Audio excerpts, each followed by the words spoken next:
सभी मसीह भाई बहनों को प्रभु यीशु मसीह के नाम से जय मसीह की। और आइए आपको फिर से एक न्यू सेशन में स्वागत करते हैं। आइए इस सेशन में कुछ ऐसी आपको बातें बताने वाला हूँ जो बातें आपको ज़िंदगी को बदलेगी। मेरे भाई मेरे बहनों, हर एक इंसान के माइंड में एक सवाल रहता है कि मैं अपने जीवन में क्या करूँ कि मेरे सपने पूरे हों। मैं अपने जीवन में क्या करूं कि मेरे पास अच्छा घर हो। मैं अपने जीवन में क्या करूं कि मेरे पास ज़्यादा पैसा हो। चाहे कोई व्यक्ति बहुत अच्छी पढ़ाई कर रहा है, वो सिर्फ पैसा के लिए कर रहा है। कोई व्यक्ति अपने जीवन में बहुत ज़्यादा परिश्रम कर रहा है तो सिर्फ पैसा के लिए कर रहा है। लेकिन आपने कभी सोचा है, एक दास जब परिश्रम करता है तो किसके लिए करता है? एक दूसरे के लिए करता है, वो अपने लिए बिल्कुल नहीं करता। अगर कोई परमेश्वर का दास है, वो प्रार्थना करता है शाम को बैठकर, सुबह को बैठकर, किसके लिए? कि हमारे चर्च के विश्वासी बिल्कुल अच्छा रहें, उनके जीवन में कोई दुख ना आए, उनके जीवन में कोई परेशानी ना आए। यानी हमारा जो अगुआ है हमको हमेशा हमेशा बेहतरीन देखना चाहता है मेरे भाई मेरे बहनों।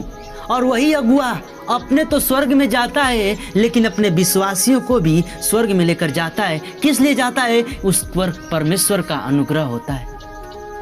मेरे भाई मेरे बहनों, आपके पास बहुत ज़्यादा पैसा है, आप बहुत धन कमा लिए, लेकिन आप परमेश्वर में टाइम नहीं दिए तो आपका धन कमाना व्यर्थ है। क्योंकि इंसान अपने जीवन में तब बड़ा होता है जब परमेश्वर के नज़र में अच्छा हो। पैसा तो एक वो भी कमाता है जो अपने जीवन में मजदूरी करता है। पैसा तो वो भी कमाता है जो अपने जीवन में गलत काम करता है। अरे पैसा तो वो भी कमाती है जो अपने जीवन में वैश्या है, लेकिन वो परमेश्वर के दृष्टि में पाप है।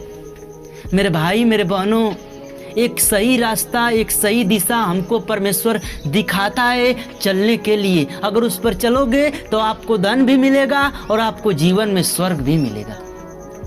पता है, इंसान अपने जीवन में कितना भी पैसा कमाता है लेकिन कभी कभी उसको ऐसा लगता है कि मेरे घर में कुछ हो गया है या क्या हो गया है कि मेरे घर में पैसे आखिर क्यों नहीं रुक रहा है।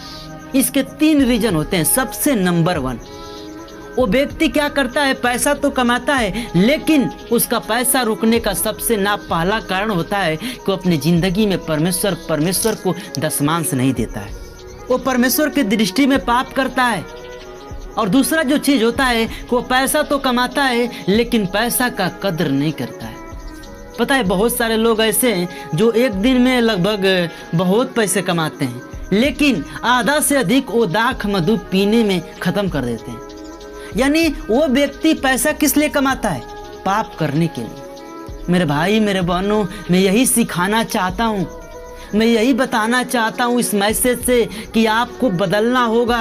आपको जीवन में कुछ करना हो तो आपको बदलना होगा। परमेश्वर में बढ़ना हो तो आपको बदलना होगा। आपको धनी बनना हो परमेश्वर के नज़र में और दुनिया के नज़र में, तो आपको परमेश्वर के नज़र में सही बनना होगा। मेरे भाई मेरे बहनों, एक वचन मैं पढ़ूंगा, उस वचन से बात करूंगा। आइए हम लोग देखेंगे यूहन्ना चैप्टर का 15 का 19 पद में बहुत प्यारा परमेश्वर का वचन लिखा गया है। आइए हम इसको ध्यान से पढ़ते हैं। क्या लिखा है कि यदि तुम संसार के होते तो संसार अपनों से प्रीति रखता, परंतु इस कारण कि तुम संसार के नहीं वरन मैंने तुम्हें संसार से चुन लिया है, इसीलिए संसार तुमसे बैर रखता है। आमीन। आइए इस वचन का हम लोग मकसद समझते हैं कि बाइबल क्या कहना चाहती है एक मसीह से, एक परमेश्वर के विश्वासी से। क्या कहना चाहती है? वो कहना चाहती है कि तुम संसार के होते, यानी संसार में कौन होता है? जो संसार वाला काम करता है, पाप करता है, बहुत गंदे गंदे काम करता है। यानी वो क्या हुआ? एक संसार का व्यक्ति हो गया, दाख मधु पीता है। आपने कभी एक क्रिश्चियन को दाख मधु पीते हुए नहीं देखा होगा, इस्लाम को कभी दाख मधु पीते नहीं हो देखा होगा, चाहे वो व्यक्ति किसी भी धर्म का हो। अगर वो दाख मधु पीता है तो ये गलत है।